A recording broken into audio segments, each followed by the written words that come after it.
I came here for the engineering program. It was during a field trip here, and like the kids that were in the program were like showing off all the stuff they were building. I really wanted to expand on my engineering, especially welding and mechanical, because I like to be more hands-on than on computers. You get to solve a lot of problems when trying to design your own vision of certain things. First year we got more with Fusion, which is on the computer, and then we got into 3D printing and soldering. And then second year was more note-taking, more math. And then third year, which is we got to choose a problem and then solve it on our own. In manufacturing class, you more like learn how to cut pieces and build things based off of blueprints.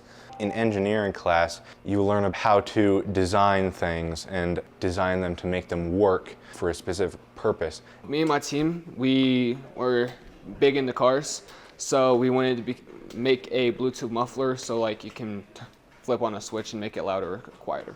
Right now we're soldering together a portable dryer to allow us to dry clothes if you're like out hiking and you get soaked.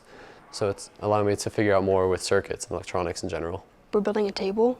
I think it's pretty fun because it's our first, to me, it's like one of our first big projects. It's something related to what I want to do when I'm done. I'm thinking of either like manufacturing or construction, and if not, then firefighting. We're learning a lot about milling and lathing, and we've got a laser cutter in the machining shop. We have a great teacher. Mr. Wood is a great teacher, Mr. McKay. Our instructors, they're like mostly really understanding, and they take their time and make it easy to like understand. My favorite project that I've worked on so far was just a container for a deck of cards that I made. I actually got to build the mechanism for how I get to eject the cards, and I learned how to build a hinge on the box and stuff. Building a catapult, that was fun too.